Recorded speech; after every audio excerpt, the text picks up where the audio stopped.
waa inuu shaqadii guriga gabadha la qabtaa oo aanu ku sii deynin.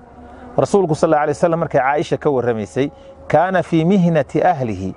ehelkiisu u khidmayn jiray ayuu nabiga sallallahu alayhi wasallam bay leedahay Caaisha radiyallahu ta'ala anha ehelkiisu u shaqayn jiray oo hadii maxaan ku rida la soo lisayo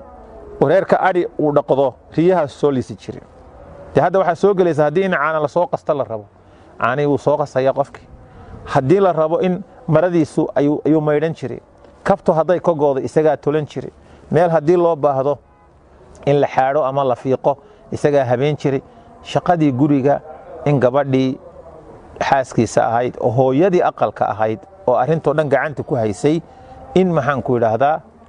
shaqadii uu reerkii la wadaago oo aanu noqon nin halka iska soo yuuban oo fadhiya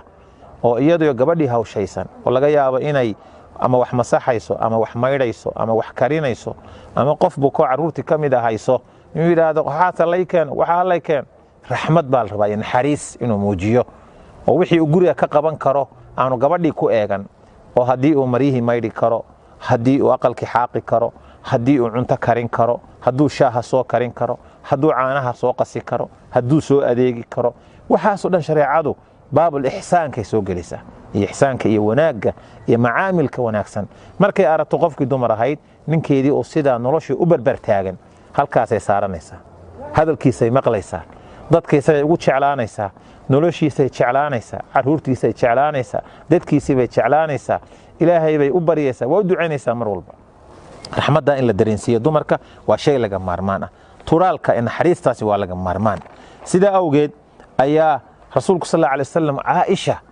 ayaa sida ula macaamili jiray marka saxaabadu tababaranayaan ayuu soo kaxayn jiray markaas ay u iman jirtay marka qaarkood markaas halka dhabarkiisa soo taagi jirtay halka surka saa uga soo saari jirtay markaas ay daawan jirtay nabiga sallallahu alayhi wasallam isku beegaysa ilaa marka tababarka ciidanka markay dhamay Aisha ma dhamaysatay waxba ay haray waa dhamaysagu nabiga oran jiray salawaatullaahi wasalaamu alayhi saasoo kala la rabana xariistaas iyo lutfiga iyo taraadaas rasuulku waa la baratami jiray salawaatullaahi wasalaamu alayhi baratan iyo tartan bay gali jiray markaas ay rasuulka marka dheeraysay maalin dambe waqti dambe sanado dambe oo Aisha yara hilibaysatay xoogaa ay rasuulka la tartantay hadana salawaatullaahi wasalaamu alayhi markaas uu ka dheereeyay Aisha tii hore tan u tuurbu nabiga salawaatullaahi wasalaamu alayhi marka farka ciyaarka iyo kaftanka iyo koolkoolinta wax badan baa looga baahan inuu ninku reerkiisa waqti siiyo oo la caweeyo oo la sheekaysto oo sheekeeyo wada sheekaystaan oo sheeka bartaan oo ay maxaan ku yiraahdaa qofba qofka kale calool xaadho dad maxaan ku yiraahdaa markay wax iska doonayaan isu soo gurgurto inaan la noqon dad noloshu dhan walba ka dhaxayso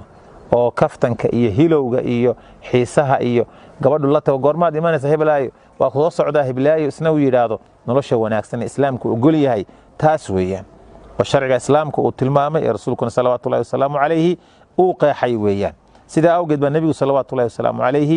وحويان هيركيسة عشاء مركو تكذب أقل كهرو تجي شري أنت أنا الصيحان هيركيس ولا عوين شري النبي صلوات الله وسلامه عليه وحكم إذا إن أرمها الدين تيدا قبل برا أو أقانتي وحبرشدي علمي يدا وحبرنا يسهدو جورسدو إن أقول كلمة يسي أقانته ولا ما يسترن لهيد مادي يديني بقى haddii maxaan ku yiraahdaa gabadhu gaabis kaga jirana waa inaanu de mashquulaadka kaliya gabadha ku sii deyne oo u kaalmeeyo oo aqalka iyo caruurta iyo qorshaha ka reebo waxbarashada xilli aad inuu siiyo oo u dadaalo sida uu isagu doonayo inuu aqoontiisu korodho diini iyo maadiba si ka weyn waa inuu iyada u koreeyo aqoonteeda ubadka ay gacanta ku hayso ayay jaamacad aqalka kaga saaraysaa arinta muhiimka weyn yaa ayuha alladina aamanu qu anfusakum wa ahliikum naara كمؤمنين نفتين إهلكينا نار كإلالي بالله سبحانه وتعالى وحقوقه الرئي ما كل وجود داليه ودينك برستي سويا وحي تري أم سلمة حديثك صحيحة رسولك صلى الله عليه وسلم أيها هبين هذا كم إذا سوبر أرجع قال سبحان الله إلهي بعيبي حمان كنهزنا وناق ونكنزهنا وناق إسكاله ماذا أنزل الله ماذا أنزل الليلة من الفتن محا عاول سودتشي وفتنة ماذا فتح من الخزائن محا وخزنا خزائن يخصنا ظل فري مسلمين تقوليسن دونان وغنائم فربضان يهنتي بدن هلي دونان أيقظوا صواحب الحجرات توسية أو صواحب الحجر توسية قولالك هبلها هرده xaasaskiisii buu u jeedaa nebigu uu salaatuleylka salawaatullahi wasalaamu u kicinaya faruba kaasiyatin fi dunya caariyatin fi laakhira badanaa mid adduunyada marya xidhan aakhirana qaawan buu nebigu salawaatullahi wasalaamu calayh waxyaabaha fitanka maanta wakhtigan aynu nool nahay ee adduunyadii fahla isku siiyey waxyaabaha lagaga badbaadi kara waxaa ka mid a cibaadada iyo khayrka iyo diinta oo laysu kaashado ninku hadduu xaaskiisa habeenkii kiciyo oo ay salaad wada tukadaan waxaa lagu qoraya liiska u sarreeya waxa weye rasuulku wuxuu yidhi salawaatullahi wasalaamu calayh raxima allahu rajulan qaama min alleyl ilaahay ha u naxariisto qofka habeenkii salaatuleyl isu taaga oo salaadii tukada oo xaaskiisii kiciya ayuu nebigu yidhi salawaatullahi wasalaamu calayh hadday diidana biyo yar sidaa ugu saydhsaydho oo say wejiga u kacdo markaa qaanitiinta lagu qoraya iyo qaanitaadka lagu qoraya waxaa ka mid a in waxyaabaha ka dhacdhacaya gabadha maadaama nolosheedu qaybo badan ay tiisa ka duwan tahay culaysyo badanna ay saaran yihiin oo aqalkii iyo caruurtii iyo nidaamkii wax badan ah inuu isha ka duwo oo aanu gabadha aad ugu fiirsanin oo dulqaad badan uu sameeyo sayn hore u tilmaamaynaba arrintaasaa muhim ah rasuulku wuxuu yidhi sal alla alay wasalam laa yafrak mu'minun mu'mina qof mu'mina xaaskiisa mu'minadee uu qabo uma cadhoodo in kariha minha khuluqan radiya minha aakhar haddii uu akhlaaqda mid ka mid a iyo dhaqamadeeda ku dhibsado mid kalu kaga raali noqonaya buu nebigu sal alla alay wasalam rasuulku sal alla alay wasalam wuxuu tilmaamay inaanu gabadha ninkii u gacan qaadin oo aanu afka waxba ka oran oo ku dhega hadlin oo bahdilin ragga qaar baa hablaha haddii waalidkoodii iyo ehelkoodii cid ka celinaysa aanay ka dhoweyn agagaarka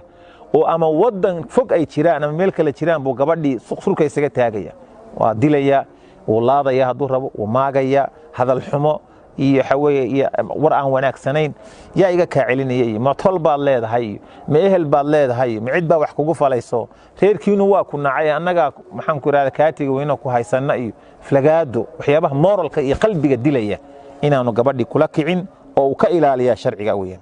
nebigu salawaatullahi wasalaamu caleyh marka laga warramayey lam yakun innabiyu sal alla alay slam daraaban linnisaa rasuulka nebiga dumarka ma garaaci jirin salawaatullahi wasalaamu caleyh caaisha waxay tihi maa ra'aytu rasuula allahi sal alla alay wasalam daraba khaadiman lahu qatun weligay ma arag rasuulka cid u adeegaysa iska dhaaf xaasaskiisa isagoo u gacan qaadaya weligay ma arag wala mra'atan qof dumara isagoo u gacan qaadaya weligay ma arag walaa daraba biyadihi shay-an weligii gacantiisa rasuulka waxba kuma dhufan ilaa an yujaahida fii sabiili illah xadiiska muslim inuu ilaahay jidkiisa ku jihaadayo mooyaane maxaan ku idhaahdaa uu u dadaalo oo ehelkeeda u wanaajiyo sodohdii iyo sodogii iyo seedigii iyo dumaashidii inuu hagaajiyo xurmeeyo sida ay ehelkiisa u wanaajinayso halkaa uu ku qaato inuu u fasaxa reerkooda hadday cidi xanuunsato dhaqaalahooda inuu ka warqabo gabadha qoyskeeda carruurta abtiyaashooda noloshooda inuu ka warqabo inuu baahidooda ka warqabo xidhiidhiyo aad iyo aad ugu dadaalo weeyaan waxyaabahaasoo dhan baa shareecadu ay tilmaamaysaa inuu isu qurxiyo gabadhii oo labisto oo sida iyaduba ugu labisanayso oo intay maydhato u xaragoonayso inuu ugu xaragoodo oo gurigii garan daldaloolo kilkilooyinka ka daldaloolaya caloosha iyo dhabarka inaanu xidhanin iyo macawiis dhammaatay waa inuu garamo wanaagsan ama shaarar wanaagsan ama macawiis wanaagsan wax wanaagsan xidhaayo gabadha isheedii ay ku dhacday ibn cabbaas wuxuu odhan jiray sida xaaskaygu ay isugu kay qurxinayso baan jeclahay aniguna inaan isugu qurxiyo ayuu odhan jiray haddii xaasasku badan yihiin inuu cadaalad sameeyaa la raba an yacdila bayna zawjaati inuu cadaalad sameeyo ninka laba xaas iyo ka badan leh ee aan u cadaalad samayn aakhiro wuxuu imanayaa isagoo dhinacaasi janjeedho sida qof faalij ku dhacay oo kale buu nebigu yidhi calayhi salaatu wasalaam waxaa la rabaa wax la qaybin kara waxaan la qaybin karin baa jira jacaylka qalbiga ah ma qaybin kartid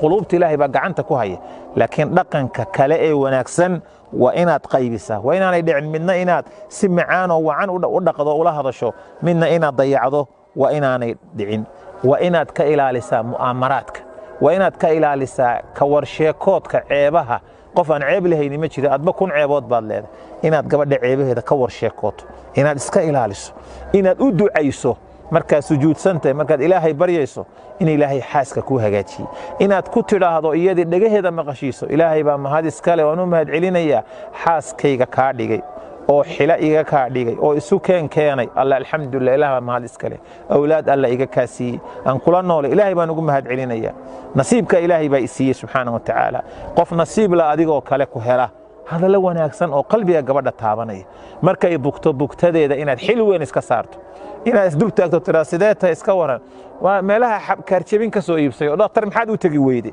maad gaadhi u yeedhatidiyo dhakhtarka maad ballan ka soo qabsatido waayo qofkii aqalka u jiifto u bugto soo adiga ma inaad u naxariisato naxariis dheeraada aad tusto qofkii weeyaan waayo labadan qof markay isguursadaan wax qofka ku iman doona ilaahay baa og inahaas marka laga yimaado xuquuq baa ka dhaxaysa ninka iyo xaaskiisa oo ay wadaagayaan xuquuqda ka dhaxaysa waxa weeye xuquuq mutabaadala la yiraahdaa qofba qofka kale lagu leeyahay waa inuu bixiyaa waa inuu ku dadaala walahunna mithlu alladhi alayhinna bil ma'ruf alla waa tuulay subhanahu wa ta'ala xuquuqdaas waa in la ilaaliya waa inay isu naseexeeyaan waa inay isu kaashadaan ilaahay taacadiisa iyo cibaadadiisa kitaabka iyo sunnaha raacidiisa waa inay isu kaashadaan waa in maxaan ku yiraahdaa wixii dhaxal ah haddii midkood dhinto ka kale dhaxalkiisa aan laga qadin ee la siiyo waa in guurka iyo nolosha la wadaagaya nolol rasmi ah laga dhigaa oo ku meel gaar aan laga dhigin